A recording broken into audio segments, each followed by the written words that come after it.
Bien-aimés dans le Seigneur, bonjour. Le Seigneur nous accorde une nouvelle journée de vie.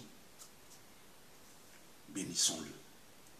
Seigneur, notre Dieu, sois béni, toi qui nous aimes, toi qui nous gardes la vie, toi qui protèges notre sommeil, toi qui protèges nos journées, celles que tu nous donnes gratuitement. Béni également soit ton Fils Jésus, qui s'est livré sur la croix pour que nous puissions bénéficier du salut par la foi auprès de toi. Amen. Chers frères et sœurs dans le Seigneur, je voudrais partager avec vous ce matin sur une question essentielle qui touche, n'est-ce pas, le cœur de l'homme.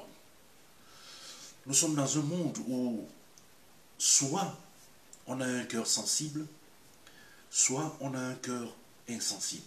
Les gens parlent généralement de cœur de chair ou alors de cœur de pierre. Alors, nous qui sommes membres de l'Église, nous qui professons la foi en Jésus-Christ, avec quel genre de personnes est-ce que nous avançons dans la vie? Avec quel genre de personnes nous évoluons? Nous partageons? Quelle type de personnes, quel genre de personnes nous entourent? Donc, le texte qui m'a semblé suffisant pour nous aider à comprendre est celui qui vient du premier livre de Samuel, au chapitre 10, verset 26, où il est dit que les honnêtes gens dont Dieu avait touché le cœur. Ce texte nous fait savoir que Saül, le roi, était entouré dont Dieu avait touché, n'est-ce pas, le cœur. C'était des gens, des personnes honnêtes. Et c'est quoi être honnête? Être honnête, c'est tout simplement dire la vérité et se garder, n'est-ce pas, de toute vie de fraude. Alors, l'honnêteté exige donc que l'on se montre juste dans ses relations avec autrui et qu'on soit une personne franche, qu'on soit une personne, n'est-ce pas, qui a une certaine probité, on vit sans tromperie. Un homme honnête et intègre. Alors, entouré d'hommes honnêtes, des personnes intègres, des personnes qui sont unies à Dieu. Et le croyant, Saül avait choisi, n'est-ce pas, il avait fait un bon choix, n'est-ce pas, et cela lui permettait alors à ce moment-là de réaliser des grandes choses. Étant unis à Dieu, ils étaient unis entre eux et ils formaient un tout. Vous savez bien aimé dans le Seigneur, qui se ressemblent s'assemblent. Les hommes honnêtes, les hommes intègres, quand ils se croisent, leur honnêteté, leur intégrité leur permettent, n'est-ce pas, de vivre ensemble, de partager ensemble et de réaliser ensemble. Alors ce matin, moi j'attire l'attention sur ces termes, surtout le terme qui dit Dieu avait touché le cœur. Dieu avait touché le cœur. La Bible, bien aimée dans le Seigneur, nous révèle que Dieu a touché et qu'il touche encore les cœurs de beaucoup de gens dans ce monde, des gens intègres. Dieu touche le cœur des personnes honnêtes qui lui ouvrent son cœur. Et quand Dieu touche le cœur, n'est-ce pas, humain, ce cœur qui est pourtant sujet à tant de sentiments contradictoires, ce cœur-là change. Si Dieu touche ton cœur et qu'il ne change pas, ça veut dire que ce n'est pas vrai qu'il a touché ton cœur. Parce que Dieu ne peut pas toucher sans que cela ne change. Bien-aimés, dans le Seigneur, chers frères et sœurs dans le Seigneur, donc si le cœur de quelqu'un n'est pas touché, cette personne-là ne peut pas changer. Allons sur, n'est-ce pas, une lecture plus humaine et directe autour de nous. Lorsque un homme voit une femme, c'est-à-dire par sa beauté et sa grâce, cette femme touche le cœur de cet homme. Qu'est-ce qu'il fait cet homme? Il change. Et lorsqu'un homme, par sa manière d'être et de faire, touche le cœur lui aussi d'une femme, la femme là va changer. Lorsque le cœur d'une personne est touché par Jésus, cette personne-là change. Et quand une personne change, sa vie aussi change.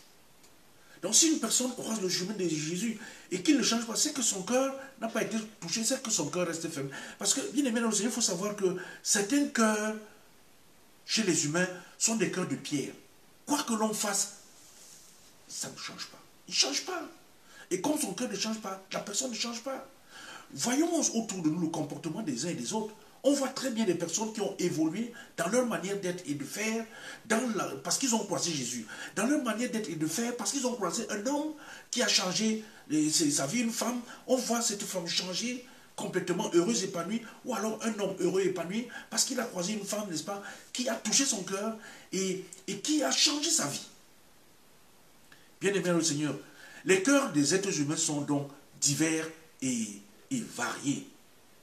Certains ont le cœur des cœurs doux, d'autres ont des cœurs bons, d'autres ont des cœurs compatissants, d'autres sont généreux, d'autres ont des cœurs de miséricorde, d'autres ont des cœurs de paix, d'autres encore ont des cœurs d'amour. Parce qu'il y a des personnes qui vivent uniquement d'amour. Et il y a des personnes qui ont ce genre de cœur, des cœurs difficiles, des cœurs de pierre, des cœurs de méchanceté, des cœurs de... Il y a des gens qui sont des professionnels, ils sont seulement là pour la haine. D'autres sont simplement là pour des larcins, des trahisons. D'autres sont là pour, n'est-ce pas, la convoitise. D'autres la jalousie. D'autres ont des cœurs de meurtre. Il est là avec toi, mais dans son cœur, c'est le sang qui coule. Il veut te voir mourir. Ces personnes-là ont des cœurs qui n'ont pas été touchés par Jésus. Bien-aimé dans le Seigneur, quand Jésus touche ton cœur, il donne vie à ta conscience. Et il te rend sensible à tout ce qui est droit, à tout ce qui est vrai, à tout ce qui est loyal. Quand Jésus touche ton cœur, il te donne ce qui t'est nécessaire. Moi, je me pose la question aujourd'hui, autour de moi, bien-aimé dans le Seigneur, est-ce que toi-même tu sens que ton cœur est touché par Jésus? C'est-à-dire, regarde ta vie, est-ce que tu as changé depuis que tu as prétendu avoir rencontré Jésus? Est-ce que quelque chose a changé? Dans ce cas, c'est que ton cœur a été touché. Sinon, c'est que ton cœur ne l'a pas été. Le thème de notre partage ce matin, bien-aimé dans le Seigneur, est simple. Quand Jésus touche ton cœur. Amen. Éternel notre Dieu, merci pour cette nouvelle journée. Merci pour ce moment de partage.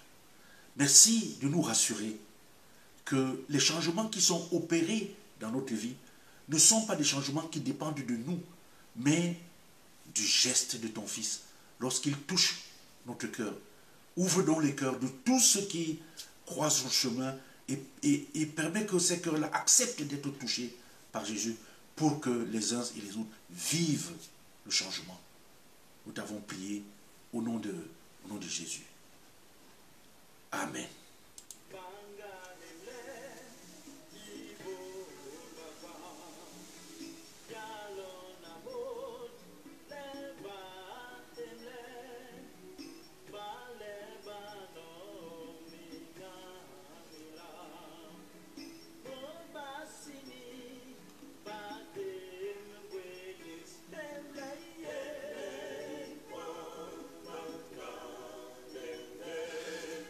Merci bien-aimés dans le Seigneur. Je vous souhaite une bonne journée, s'il plaît à Dieu. Nous nous retrouverons demain pour notre moment de partage. Laissons nos cœurs être touchés par le Seigneur Jésus. Amen.